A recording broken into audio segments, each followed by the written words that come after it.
for somebody who doesn't believe in Europe, you don't believe in the European Union, you don't believe in what's going on over there, you seem very keen to be a representative of them. It doesn't make sense, does it? Oh, far from it. I spent 20 years trying to get rid of my job as an MEP. I thought I'd succeeded. We had a referendum. We were told the result would be implemented. And what has happened? There's been a betrayal of trust by Parliament, by our government. That vote, the can keeps getting kicked down the road. So now is the time to fight back, because for the last 3 years, the one voice that's been missing in all of this has been that of the people. Well, on May the 23rd, they're going to get the opportunity, and the Brexit Party clearly, unequivocally, believes we should leave the European Union. And what are you going to be campaigning for exactly? What are the things, what are the issues that you're going to be discussing? What's going to get you over the line? Democracy. Democracy should matter. I mean, goodness me, Westminster used to be known as the mother of parliaments, and here we are behaving, frankly, like a banana republic, ignoring the views of the people. So we want to bring democracy back to this country. We want to bring trust back to this country, because if trust breaks down between the governors and the governed, that can't be a healthy thing for our society. And what we're going to do is put before the British people a group of men and women, many of them who've been very successful in business, many of them who know how to do a deal, and we're going to say we need more competent people. But don't think of this as the Brexit Party just standing in the European elections. This is just the beginning of a new political movement. We want a political revolution in this country. The two-party system is broken, it doesn't work, and frankly, the House of Commons no longer represents this country. So this is the first step on a very ambitious, I'll grant you, attempt to change the country. So this time, Nigel Farage, we're not going to hear massive anti-immigration rhetoric, anti-immigration campaigning, because you said recently the reason why you managed to be successful in the last Brexit campaign was immigration as an issue was the single most important point. So you're promising us now there won't be any of that in your campaign now, and in fact you'll be very welcome into the whole immigration debate, because as we know, we need EU nationals here, and we need EU immigrants here, don't we? No, we do not need complete open borders. We do not need to go on discriminating against people from India or Australia. We need a much fairer, better immigration system. Of course we do.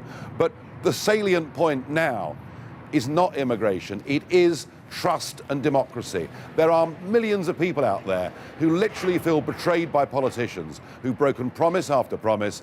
We're going to fight to re-establish that trust, because after all, that is what we're supposed to be as a country. And in the eyes of the world, we're turning into a laughingstock. We are going to try to reverse that. Let's bring in Alexandre in the studio here.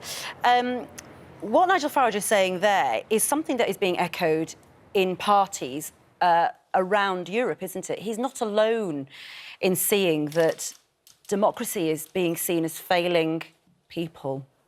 I'm not sure, you know, that there's been a habit at European level is that national politicians project at European level all their failures and say this is Brussels' fault, this is Brussels' fault, this is Brussels' fault, instead of looking at themselves. The truth is that there isn't a single decision taken by the European Union which doesn't go through both all the leaders of the European Union, who are all democratically elected, and the European Parliament at the same time. Now, that's democratic validation. The Commission doesn't choose anything. She just proposes something which is then validated by democratic institutions. Are there parties across Europe who are unhappy with the things? There are lots the way things are? of sort of parties Absolutely. on the right who are succeeding. That's why we have a European election. They will have the opportunity to voice that anger, and electors will have a choice. Would you rather that we left with no deal than have someone like Nigel Farage back in the European Parliament disrupting things, because he enjoys that? I know he's there still and listening, and I know he enjoys that sort of conflict and that combative thing in there. Would Emmanuel Macron rather we just left with no deal? I don't think that's precisely it. I mean, the European elections return MPs who defend their opinions. If they object to the European Union, they will object and vote against it. That's completely fine, and there will be MEPs like that. But Macron has been worried, hasn't he, about what that would mean? There is a difference with a member state whose main policy is to leave the EU and its ability to influence decisions. It's very clear, listen, if your main policy is to leave the EU, it's very odd that you would be voting a budget which basically sets up the next 7 years of the EU project. So there are some decisions, like the new Commission, The new Commission is going to be chosen. That's why the new Brexit date is Halloween date, or the end of October, because at that point, we will need to choose a new Commission. And it would be very odd to have a country whose main policy is to leave the EU participate in choosing the president of the next European Commission. But so we will there be are there, won't we? There are decisions where Yeah. I think the UK will have to take a step back on decision-making, and it has agreed to that in the Council conclusions, which it signed yesterday. But in the European Parliament, MEPs are free to do what MEPs or MPs do, which is express their opinion and object to what they disagree with.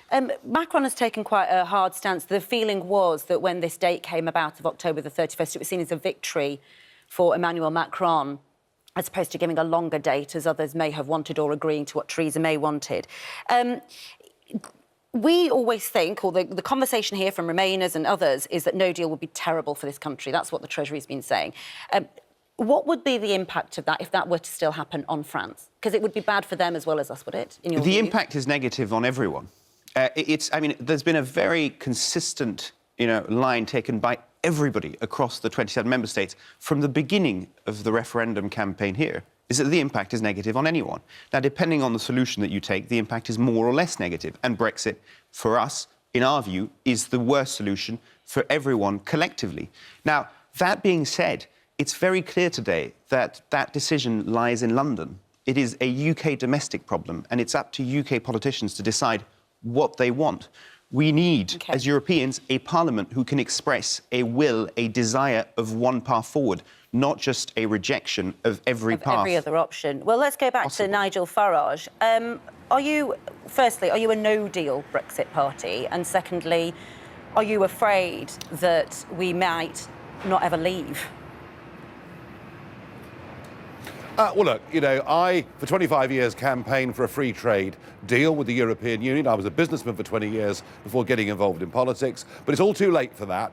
So now what we have to do, leave on WTO terms. After all, that's how we do most of our business with the rest of the world. Free ourselves from these political institutions, become a genuine, independent, self-governing nation. And you know something? Very shortly after we've left, the European Union will come running down the road after us, wanting a free trade deal. Am I worried that Brexit will never happen? Well, if it's left in the hands of this Remainer Parliament, Brexit may never happen, which is why the people must take back control of this process. And what you're seeing out in the country is there are more people now want to leave on WTO terms than any other option. Well, So I think Alexander, the Europe will irony come running, of this extension is that it will give a rebirth. I don't think that Europe will Eurosceptic come movement. running after anyone. I mean, the fact is, at the moment, Europe is quite comfortable with any alternative proposed or signed on to by the UK. I was responsible for a bill to prepare France in case of no deal. The country is absolutely prepared for a no-deal scenario. It doesn't mean that there are no impacts, but it means we can deal with those impacts, or with the gravest of them. So when There will Nigel be Farage big says that down consequences the to it. road, if we leave on World Trade Organisation rules and tariffs, that the European Union will fold and will come Listen, running back the European wanting Union is the something. first biggest market in the world for the moment in terms of economic might. It will be the second if the UK leaves. I think it's very clear that the European Union can survive very well without the UK. It's fascinating. You both seem to agree that no deal isn't a big deal. No, that's not what I said. We've prepared. There's a difference between prepared. Prepared is a train can go from France to the UK, won't stop in the middle. That's being prepared. It doesn't mean that the price of the train will be the same. It doesn't mean that the controls that you will get, the ticket will be the same. It doesn't mean that you will not queue at the entrance. It just means that it will still be there. That's being prepared. It doesn't mean that there is no impact. Those are very different things. Do you worry about Nigel Farage being back in the European Parliament? No, I don't worry about Nigel Farage being back in Parliament. I am convinced that what Europe needs is a real debate in the European Parliament. And I think it's very good that all sensibilities and all political opinions are represented in that Parliament. So I welcome anybody who wants to run for the European election. There you go. Well, Nigel Farage, apparently they'll welcome you with open arms back in the European Parliament. Well, I think I've made their lives more interesting. But look, the choice is very, very simple, isn't it? Either you want to live in Monsieur Macron's Europe, with a United States of Europe, with a European army, with all power vested in the centre, in Brussels, mostly in the hands of unelected people, or you believe in being an independent, self-governing nation state. That is the European debate in a sentence.